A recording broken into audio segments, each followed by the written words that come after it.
आपने अभी तक हमारा चैनल सब्सक्राइब नहीं किया तो अभी सब्सक्राइब करें और बेल आइकॉन को क्लिक करके हमारी लेटेस्ट वीडियोस के बारे में अपडेट स्टूडेंट्स, तो चलो प्रिपरेशन करते हैं DSSB PGT कॉमर्स की। तो देखिए क्वेश्चन कैसे बनते हैं वहाँ पे। Which of the following is not a clause of memorandum of association, कि मेमोरेंडम ऑफ एसोसिएशन में कौन सा क्लाउज नहीं शामिल होता।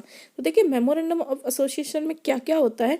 जब आप अपनी कंपनी को स्टैब्लिश करते हो, ठीक है, कंपनी एक स्थापित कर रहे हो, तो उससे रिलेटेड कि कंपनी आपकी कहाँ पे होगी, ठीक है, किस प्लेस पे होगी, उसकी क्या सिचुएशन होगी, कितना उसमें आप कैपिटल लगा रहे हो, ठीक है, कंपनी का नेम क्या होगा, ये सारी इंफॉर्मेशन आप मेमोरेंडम ऑफ एसोसिएशन में शामिल करते हो। ठीक है, तो यहाँ पे वही पूछा है कि इसमें क्या शामिल नहीं होता। सिचुएशंस शामिल होती है, कैपिटल होती है, सब्सक्रिप्शन भी आप शामिल करते हो, बट डायरेक्टर्स आप नहीं देते इसमें। ठीक है, तो राइट आंसर आपका क्या हो जाएगा, डायरेक्टर्स। ये सब आप कहाँ देते हो, articles of association. Article of association में आप फिर उसके बाद अपने कंपनी के अंदर काम करने वाले मेंबर्स जैसे कि डायरेक्टर्स, ठीक है, और डायरेक्टर्स की ड्यूटीज, ठीक है, तो कौन कौन आपके शेयर होल्डर्स, इस तरह की इंफॉर्मेशन आप आर्टिकल ऑफ एसोसिएशन में दे देते हो। ठीक है, नेक्स्ट क्वेश्चन देखिए। The company will be considered as separate person and different from its members from the date when the, कब से आप ये मेंशन करोगे कि ये कंपनी सेपरेट है इसके पर्सन से, ठीक है, इसके मेंबरों से कंपनी सेपरेट है। तो ये कब आप मेंशन करोगे, मेंशन कर दोगे इन द सर्टिफिकेट। ठीक है, सर्टिफिकेट में आप इसे मेंशन करते हो। नेक्स्ट देखिए क्वेश्चन कैसे पूछ सकते हैं। तो certificate of capital will be issued by, किसके द्वारा इशू किया जाता है, कंट्रोलर ऑफ कैपिटल इशू के द्वारा ये इशू किया जाता है। ठीक है, नेक्स्ट देखिए क्वेश्चन ऐसे भी आ सकता है। A statement of nominal capital must be given at the time of incorporation by the company when the share capital is less than, कितने से लेस देन होती है, अगर 25 लाख से आपकी कैपिटल कम होती है, ठीक है, तो आप फिर नॉमिनल जो कैपिटल है उसकी स्टेटमेंट आप देते हो। ठीक है, किसको दोगे, ये रजिस्ट्रार को आप देते हो। कब देते हो, इनकॉर्पोरेशन के टाइम पे। ठीक है, नेक्स्ट क्वेश्चन देखिए। The address of a registered office of the company must be notified to the registrar within days of registration if not done at the time of incorporation. तो आप कितने दिन के अंदर दे सकते हो, 30 डेज के अंदर आप रजिस्ट्रार को इंफॉर्मेशन दे सकते हो। ठीक है, अगर आपने इन रजिस्टर्ड के टाइम पे कोई इंफॉर्मेशन नहीं दी या एड्रेस नहीं दिया तो आपको 30 दिन और दिए जाते हैं, ताकि आप 30 दिन के अंदर अंदर अपनी सारी डिटेल्स रजिस्ट्रार के पास दे दो। देखिए अगर आपको ये डिटेल में देखनी है तो प्लेलिस्ट में चले जाइए। ठीक है, और मैंने 11th क्लास की बिजनेस स्टडी में कंपनी के बारे में सब कुछ पढ़ाया हुआ है, तो आप प्लेलिस्ट से मेरी वीडियो निकाल के देख सकते हो। ठीक है, द एप्लीकेशन फॉर रजिस्ट्रेशन, आप एप्लीकेशन देते हो रजिस्ट्रेशन के लिए, ठीक है, किसकी, कंपनी की। Should be presented to the, किसके पास प्रेजेंट करते हो, ये आपकी कंपनी है और इसकी आपको रजिस्ट्री करानी है। ठीक है, इसको आपको रजिस्ट्रेशन कराना है कंपनी एक्ट 1956 के अंदर। तो आप किसके पास एप्लीकेशन को दे के आते हो, तो आप एप्लीकेशन रजिस्ट्रार के पास दे के आते हो, ऑफिस में जाते हो, वहाँ पे अपने सारे डॉक्यूमेंट्स को सबमिट करा के आते हो। ठीक है, प्लस में रजिस्ट्रेशन के साथ एक फीस और एप्लीकेशन फॉर्म भी आपको दिया जाता है, डिटेल भर के आप रजिस्ट्रार को पकड़ा जाते हो। ठीक है, एक चीज़ और याद रखें, जो कंपनी एक्ट 1956 है अब वो अमेंडेड कर दिया है और अब कंपनी एक्ट 2013 आप पढ़ते हो। ठीक है, ये देखिए, minimum number of members required to apply for incorporation certificate in public company. ठीक है, पब्लिक लिमिटेड कंपनी में कितने मिनिमम नंबर्स होते हैं मेंबर्स के, ठीक है, तो 7 होते हैं। जब आप इनकॉर्पोरेशन सर्टिफिकेट आपको चाहिए, जब आप रजिस्ट्रेशन कराने रजिस्ट्रार के पास जा रहे हो, तो कम से कम आपके पास पब्लिक कंपनी में 7 मेंबर होने चाहिए। और अगर मैक्सिमम की पूछी जाए तो यहाँ पे नो लिमिट है। नेक्स्ट देखिए, preliminary contracts are sign. Preliminary contract किसके द्वारा साइन किए जाते हैं, तो बिफोर द इनकॉर्पोरेशन आप इनको साइन कर चुके होते हो। ठीक है, after incorporation but before capital subscription नहीं, after incorporation but before commencement of business, after commencements business. देखिए सभी में ऑप्शन आप देखिए आफ्टर है, लेकिन प्रिलिमिनरी का यही मतलब होता है कि जब आप अपने बिजनेस का इनकॉर्पोरेशन कर रहे होते हैं उससे पहले ही आप उसको साइन कर लेते हो, ठीक है। नेक्स्ट देखिए, आप prospectus is issued by. Prospectus जो होता है वो किसके द्वारा इशू किया जाता है? एक पब्लिक कंपनी इशू करती है ताकि वो पब्लिक से इन्वेस्टमेंट्स ले सके, ठीक है। तो ये भी आपका राइट आंसर हो जाएगा। नेक्स्ट देखिए, application for approval of name of a company is to be made to. जब आपको अपनी कंपनी का नाम अप्रूवल कराना होता है तो आप कहाँ जाते हो? रजिस्ट्रार ऑफ कंपनी, ठीक है। नेक्स्ट देखिए, minimum number of members to a form a private company. Minimum होते हैं 2, ठीक है, और मैक्सिमम कितने हो सकते हैं? 200। 2 से 200 तक याद रखें प्राइवेट कंपनी में। और यहाँ अगर पब्लिक कंपनी में पूछ लिया जाए तो मिनिमम होते हैं आपके 7 और मैक्सिमम की नो लिमिट। देखिए ये आपका जो क्वेश्चन है वो कई बार पूछा गया है। एक तरह से ये मान लीजिए GSSB PGT में SSB का फेवरेट क्वेश्चन है, ठीक है। ये हमेशा आता ही है और बच्चे कई बार इसमें कंफ्यूज होते हैं। तो आप पब्लिक और प्राइवेट को पहले कंफ्यूजन को दूर करें, ठीक है। पब्लिक का नंबर याद रखें 7 मिनिमम और मैक्सिमम नो लिमिट, ठीक है। और प्राइवेट का याद रखें मिनिमम 2 और मैक्सिमम 200। नेक्स्ट देखिए क्वेश्चन क्या कहता है? Private company prohibits any invitation और एक्सेप्टेंस ऑफ डिपॉजिट। इसका मतलब होता है मनाही करना। प्रोहिबिट्स का मतलब क्या है? मनाही या रेस्ट्रिक्शंस लगाना, ठीक है। और acceptance of deposit from persons other than its member. देखिए जो प्राइवेट कंपनी है वो अपने मेंबर के अलावा और किसी से डिपॉजिट नहीं ले सकती या फिर किसी को भी इनवाइट नहीं कर सकती है, ठीक है। लेकिन याद रखिए अगर क्वेश्चन में यहाँ पब्लिक दे दिया जाए तो पब्लिक से डिपॉजिट इन्वेस्ट कर सकती है, ठीक है। तो क्वेश्चन को जरा ध्यान से पढ़ें, 1 वर्ड से ही आपका जो आंसर चेंज हो जाता है। देखिए मोस्ट इम्पोर्टेंट क्वेश्चन आया हुआ है ये आपके जुलाई 2021 में जो पेपर हुआ था GSSB का, ठीक है, उसमें ये क्वेश्चन आया हुआ है। तो देखिए क्वेश्चन समझिए जरा। A company is known as dash company of another company if it has control over that other company, ठीक है। अगर आपकी एक ये कंपनी है इसके ऊपर कोई दूसरी कंपनी कंट्रोल करती है तो जो कंट्रोल कर रही है उसको तो होल्डिंग कंपनी कहते हैं और जिस कंट्रोल हो रही है उसको सब्सिडी कंपनी कहते हैं, ठीक है। तो यहाँ पे आपसे क्या पूछा है? होल्डिंग कंपनी, ठीक है, कि जो आपसे कंट्रोल कर सकती है उसको आप होल्डिंग कंपनी कहते हो। तो राइट आंसर क्या हो जाएगा आपका? Holding company. नेक्स्ट क्वेश्चन देखिए, फॉर एग्जाम्पल पर value is ₹10 and it is issued at 15। 10 रुपये की चीज़ को आप 15 रुपये में बेच रहे हो, थोड़ा ज़्यादा बेच रहे हो, तो इसे क्या बोलोगे? 5 रुपये को जो आप एक्स्ट्रा अमाउंट रखा हो उसको आप प्रीमियम बोलते हो, ठीक है। जब आप ये शेयर्स की फेस वैल्यू होती है और जब फेस वैल्यू से थोड़ा आप ज़्यादा रखते हो प्राइस, तो जो ज़्यादा प्राइस रखा है उस एक्सेस अमाउंट को आप प्रीमियम बोलते हो, ठीक है। नेक्स्ट देखिए, dash means the total amount of called up share capital which is actually paid to the company by the member, ठीक है। तो जो आपकी मांगी गई है शेयर्स कैपिटल, मान लो आपने 80 रुपये दिए हैं, ठीक है, और actually paid to the company by the member. लेकिन जो एक्चुअली में कंपनी ने जो एक्चुअली में मेंबर्स ने, ये मेंबर हैं, इन्होंने जो पे की है कंपनी को उसको क्या बोलेंगे?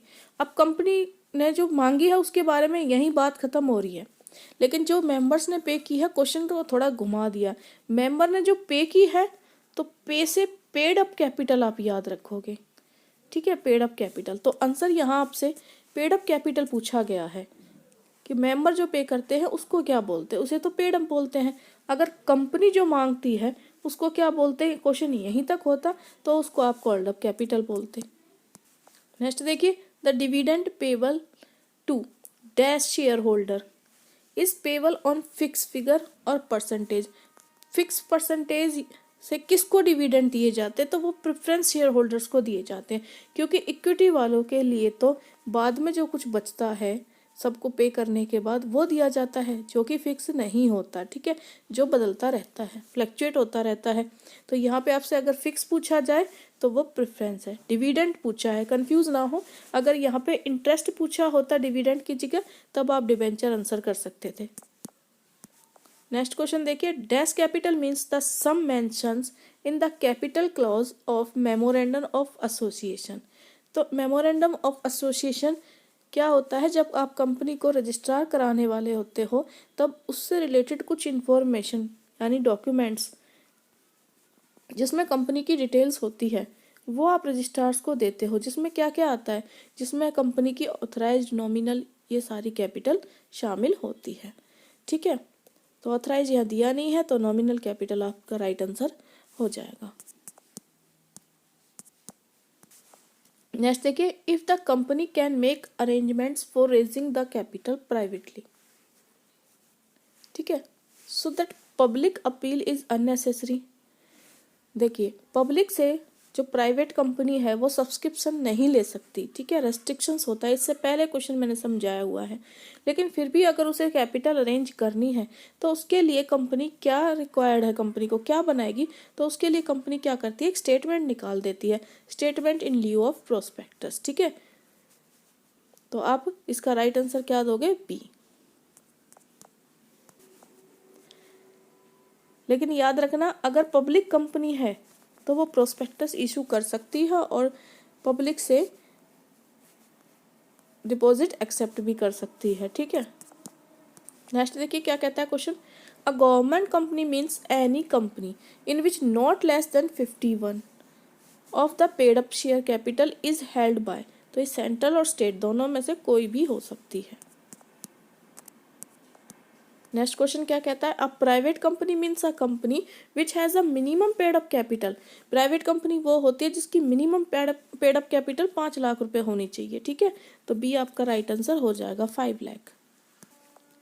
Dash are the company created by special act of the legislature. Legislature के द्वारा जिस भी कंपनी का आप स्पेशल एक्ट के द्वारा किसी भी कंपनी का जब आप रजिस्टर्ड करते हो तो उसको स्टैच्यूटरी कंपनी बोला जाता है। जब भी बात आप लेजिस्लेचर या पार्लियामेंट वर्ड देखें और इन एक्ट के द्वारा कंपनी स्टैब्लिश हुई है तो स्टैच्यूटरी कंपनी लिखेंगे। लायबिलिटी ऑफ द मेंबर्स की liability of the company can be limited by.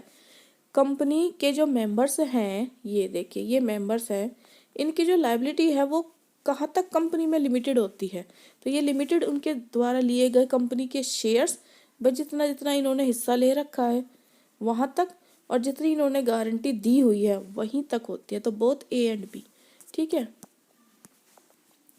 मान लो कि इस मेंबर ने 1 लाख रुपए शेयर ले रखे, तो अगर कंपनी को लॉस होता है तो इसकी लायबिलिटी इन 1 लाख रुपए के डूबने तक ही है। अगर और लॉस आता है तो ये और पैसे लाके नहीं देगा। हाँ, अगर दूसरे मेंबर ने कुछ और गारंटी दी है कि वो एक्सेस अमाउंट के लिए, जैसे अगर 1 लाख से ऊपर के लिए 50,000 के लिए मैं गारंटी देता हूँ तो वो 50,000 ला के देगा, ठीक है। तो ये दोनों ही आपका ऑप्शन ठीक हो जाएगा। नेक्स्ट क्वेश्चन देखिए क्या कहता है, when the registered office of a company is change with in a city. एक ही सिटी में आपने अपने ऑफिस को, कंपनी के ऑफिस को चेंज कर दिया है, then it has to be intimated to the registrar within days of such change. तो जितने दिनों में आपने चेंज किया, ये यहाँ पे ऑफिस था, इसी शहर में दूसरी जगह आपने ऑफिस खड़ा कर दिया, ठीक है। तो इसकी जो सूचना है वो रजिस्ट्रार के पास भी तो देने जाओगे, लेकिन वो कितने दिन के अंदर जाएगी, तो वो 30 दिन के अंदर जानी चाहिए, ठीक है। If a company is instructed to change its name, company को बोला गया है कि उसको नाम चेंज करना, which resemble the name of an existing company, क्योंकि जो पुराना नाम है वो पुरानी किसी और कंपनी से मिलता जुलता है, then the company can change the name by. तो कंपनी जो अपना नाम चेंज करेगी वो किसके द्वारा, तो कंपनी क्या करेगी, एक ऑर्डिनरी रेजोल्यूशन पास करने के बाद कंपनी का जो नाम है वो चेंज हो जाता है, ठीक है। तो देखिए राइट आंसर आपका क्या होगा, passing an ordinary resolution.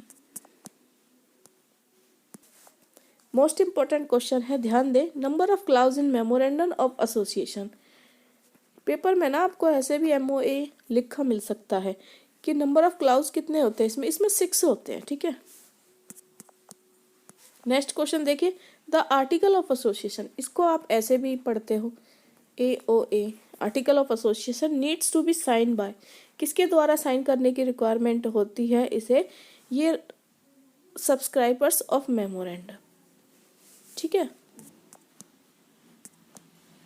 Next question देखिए, if the proposed nominal capital is more than 25 lakh eight the time of incorporation, incorporation के टाइम के समय, इनकॉर्पोरेशन के टाइम पर ही आपकी अगर नॉमिनल कैपिटल 25 लाख से ज़्यादा है, then the company needs to submit dash along with the application, तो एप्लीकेशन के साथ कंपनी और कौन सा पेपर लगा देती है, तो कंपनी क्या यूज़ करेगी, सर्टिफिकेट ऑफ कैपिटल, ठीक है, यही आपसे पूछा गया है।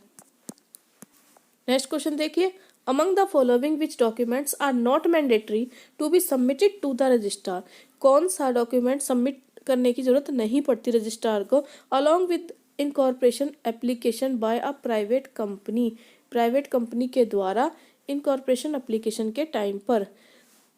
ऑप्शन देखिए, address of registered office and undertaking and statement of capital, statement of capital, list of director and statement of capital. तो राइट आंसर आपका क्या है, address of registered office and undertaking, इसकी रिक्वायरमेंट उसी टाइम पे mandatory नहीं है। Next देखिए, number of documents to be submitted by a public limited company to the registered while applying for incorporation of the company, कितने documents की जरूरत पड़ती है पब्लिक कंपनी को रजिस्ट्रार के पास जब आप इनकॉर्पोरेशन के लिए अप्लाई करते हो, तो यहाँ पे आएगा आपका 7 डॉक्यूमेंट्स की रिक्वायरमेंट आपको पड़ती है। नेक्स्ट क्वेश्चन देखिए, the application for registration of a company, अगर एक ये कंपनी है इसको रजिस्ट्रेशन की जरूरत है, ठीक है, इसके लिए ये एप्लीकेशन लगा के आती है रजिस्ट्रार के पास, should be presented to the registrar of the state in which dash to the of the company is to be situated, manufacturing plant, first branch, business office, any of the above. तो right answer क्या पूछा है कि आपका जो business office है उसके बारे में आपको इन्फॉर्म करना है। नेक्स्ट क्वेश्चन देखिए क्या कहता है, section 12 of company act 1956 deal with, 1956 जो आपका सेक्शन 12 है वो किस में डील करता है, इनकॉर्पोरेशन से रिलेटेड है।